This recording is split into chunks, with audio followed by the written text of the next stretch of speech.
Well, joining us right now to look at another angle to this issue is Shehu Othman Sani, who is a permanent member of the Kaduna State Universal Basic Education Board. You're welcome to Sunrise Daily. Thank you, and good morning, viewers. Well, you have heard the chairman, the president of the Nigerian Union of Teachers. Yeah. So let's go to the very beginning. Why did Kaduna State see it fit to conduct a competency test in the first instance? Well, at the beginning, when this government came into power, education is one of its priority in one of its priority list, and the governor Malam Nasiru El-Rufai promised the electorate that he is going to do his best to ensure that education is reformed in Kaduna State. So that is the more reason why he has taken this bold step to ensure that education has been revived.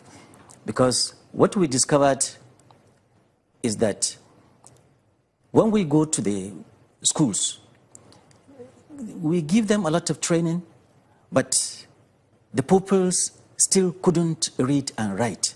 From primary 1 to 6, any pupil you pick, no matter what location, either urban or rural area, the pupil will hardly be able to read even ABCD. And these are teachers, we call them teachers, qualified teachers. Then we now started asking ourselves, where is the problem? And it was really sad to discover that these teachers do not know anything. I'm sorry to say that, but they don't know anything. They can't deliver. Isn't it an indictment on the part of the government if you say that the teachers you've had in your employment do not know anything? The first question will be, how then did they get to be teachers in the first instance? Even if it is an indictment, I think it is an indictment on the past governments. The past government used their powers, they used their position to position to employ thugs and send them to classroom because they want them to gain livelihood. They want them to gain something, to do something that will be giving them money every month. So they said, go to the classroom, go to the teaching profession, and it might be easy to put it on the politicians, but then we also know that civil service does have its own role. There will be questions for the State Universal Basic Education Board and those in charge of employing these teachers.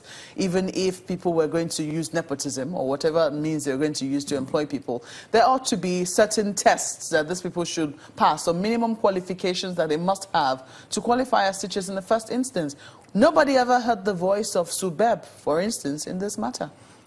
In normal circumstances, any civil servant that is to be employed must be tested to ascertain the capacity of that applicant.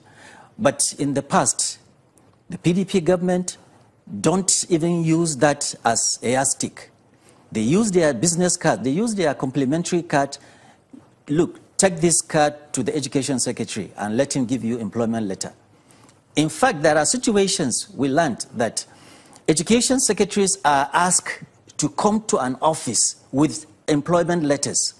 They will sign them blank and then give to the politician.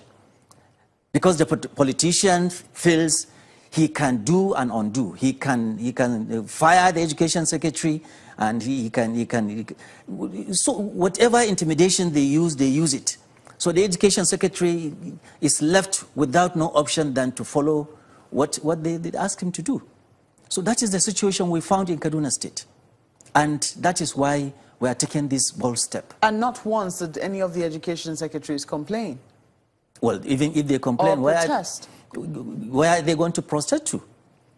They cannot protest. And even if they complain, they only complain within themselves. They discuss it, of course, because it is very, very unusual thing happening, but they can't go anywhere. Now, the Nigerian Union of Teachers is saying that the state hasn't followed due process. They believe that, first and foremost, the state did not have any powers to conduct competency tests for the teachers. And they also believe that the questions that have been set for the teachers are not professional questions.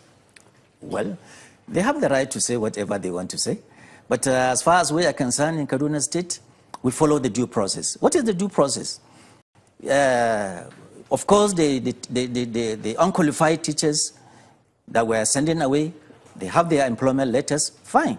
And since they have their employment letters and they so-called serve in the state for a period of time, maybe above 5 years. So what did the civil service rule says? It says their appointment should be terminated. We are not dismissing anybody. We are only terminating their appointment. And they are going with their pension, gratuity, and everything. All that not. So what is their problem there? We don't need their services because they are not competent. So we can't harbor teachers that are not competent. We can't. What about those less than 5 years? Less than 5 years, we are terminating their appointment. And we give them what is due for them. It is very disturbing when you look at some of the